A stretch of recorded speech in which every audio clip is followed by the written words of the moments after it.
皆さんこんにちは。ヤブデッサン講座の藪下です。今日は準備編4として1点投資と2点投資の考え方についてお話をします。1番、2点投資法による立方体の書き方。2番、1点投資法による円柱の書き方。これらの投資法を理解することで平面上に立体感や奥行きを生み出すことができ、デッサンに現実感と深みを与えます。まず1の2点投資法による立方体の書き方から始めましょう。私たちの身の回りには箱状のもの、立方体、直方体、多角柱体などがたくさんありますが、デッサンではこれらを2点投資法の考え方で書きます。デッサンでは基本になる形、基本形態ですから、形の書き方をしっかり習得してください。では始めましょう。この図のように水平面に置かれた立方体の3面が見える場合、縦の両線は垂直線ですが、奥行き方向の両線は水平線上にある2つの消失点に集約されます。常に自分の目の高さが水平線の高さになりますから、見下ろしている感じですね。ただし、通常のデッサンで画用紙の中に水平線と消失点を描こうとすれば、すごく大きな画用紙が必要ですから、実際にはどちらも描くことはできません。実際のデッサンでは三角印の3本の両線、丸印の3本の両線は奥に行くほど両線の間隔が狭まるという約束事だけを守ります。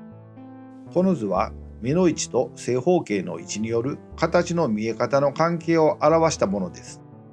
目の位置は水平線上にありますから、そこでは正方形の紙は線としてしか見えません。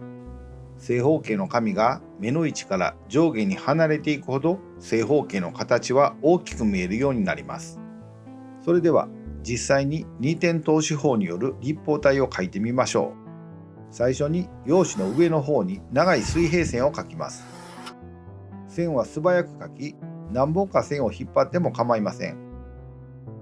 次に水平線の両端に消失点を2つ取ります。次に用紙の適当なところに垂直線を描き、立方体の縦の両線の長さを決めます。次に水平線上の消失点と立方体の縦の両線を線でつなぎます。このような長い線を描くコツは、出発点に鉛筆を置いたら、あとは鉛筆の芯先は見ないで、目的地だけをしっかり見て素早く線を描きます。次に立方体の左右の縦の両線を描きます。この両線は垂直線です。だいたいこの辺かなと思うところに描いてください。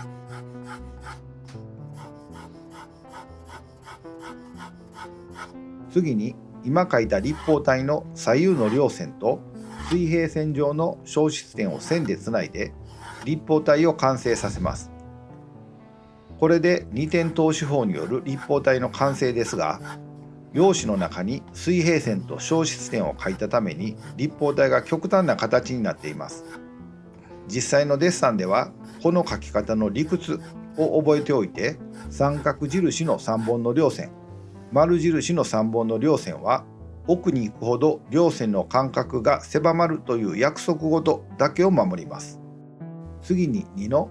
1点投資法による円柱の書き方を説明します。立方体同様、私たちの身の回りには円柱状のもの、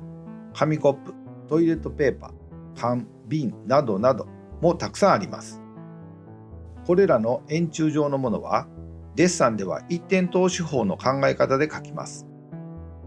デッサンでは基本になる形、基本形態ですから、形の書き方をしっかり習得してください。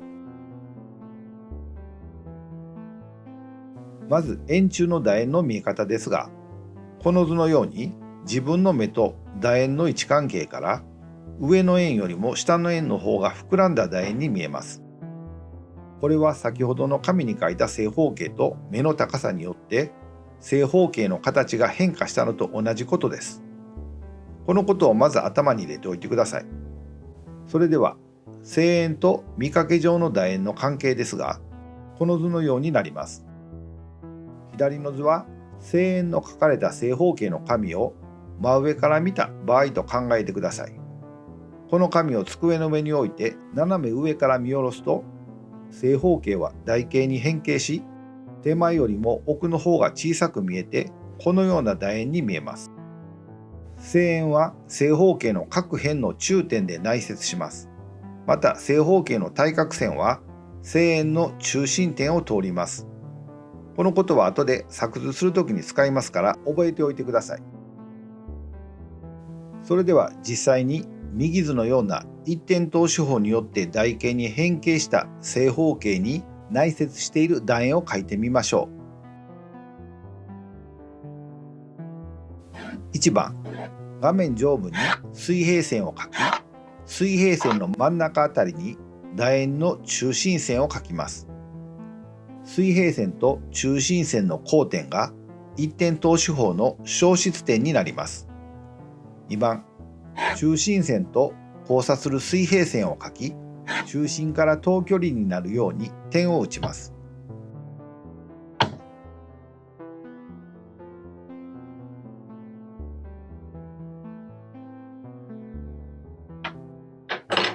この点と消失点を結びます。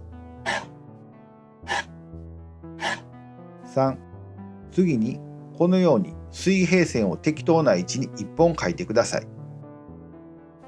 これで楕円を描くための台形の完成です。4、次に台形の対角線を描き、対角線と中心線の交点を通る水平線を描きます。これで台形に内接する楕円を描くための4点の内接点ができました。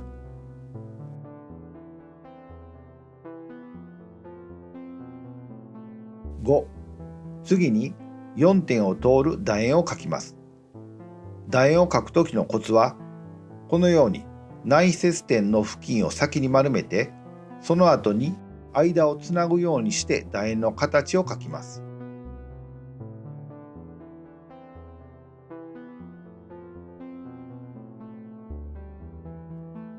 楕円がレモンの形や小判の形にならないように注意してください。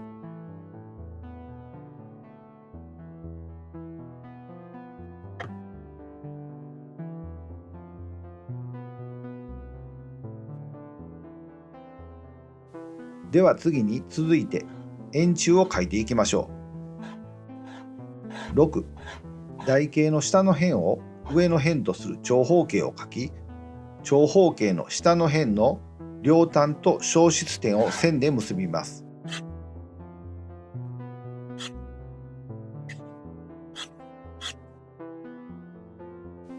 台形の上の面の奥の両端から下に垂直線を描き、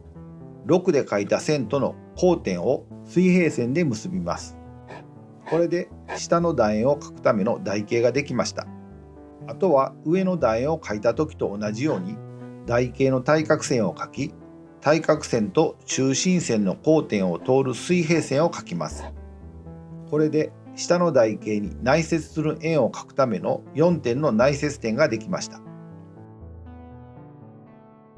8、次に4点の内接点を通るように下の楕円を描き、上の円と下の円を側線で結びます。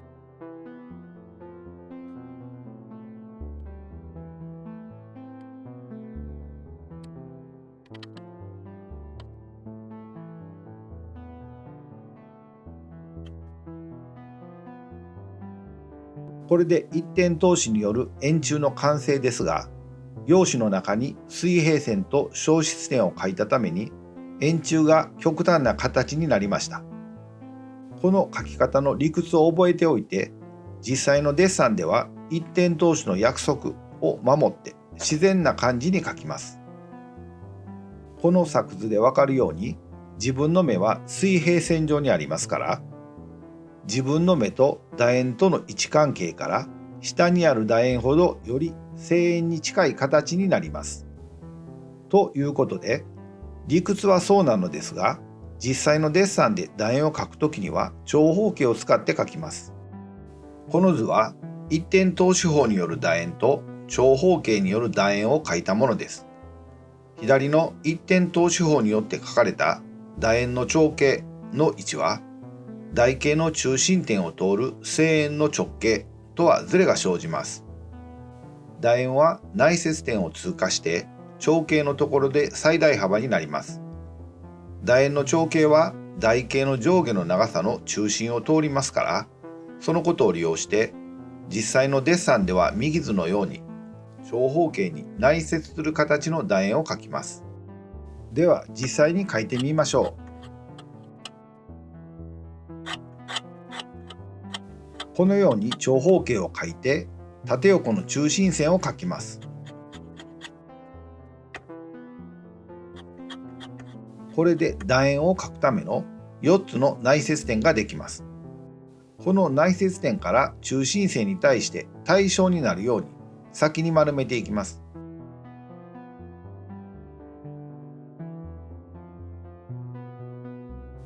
あとは間をつなぐようにして楕円を完成させます。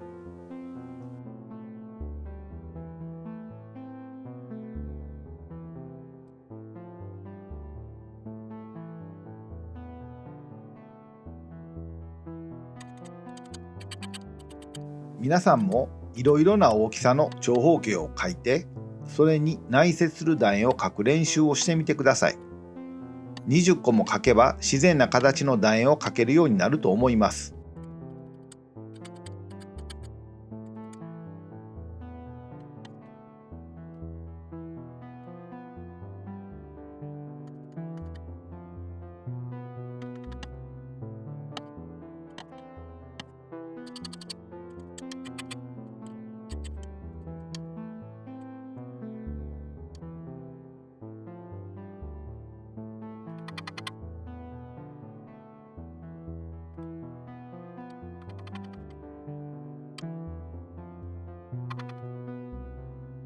はい、皆さんいかがでしたか？今日は準備編4として1点投資と2点投資の考え方についてお話をしました。1の2点投資法による立方体の書き方、2の1点投資法による円柱の書き方。私たちの身の回りには箱状のものや円柱状のものがたくさんあります。また自然のものでも形や構造を立方体や円柱に見立てて理解したりもできます。これらはデッサンでは基本になる形、基本形態ですから、形の描き方を理解しておいてください。また実際にデッサンを始める前の準備編として、今日の1点投資と2点投資の考え方の他に、1、デッサンについて、2、デッサンに使う道具について、3、鉛筆と消しゴムの使い方について、5、測り棒による比例と傾斜の測り方について、以上の動画を概要欄に上げておきますから、そちらの動画も見ておいてください。それでは今日はこれでおしまいにします。また次回の動画でお会いしましょう。皆さんごきげんよう。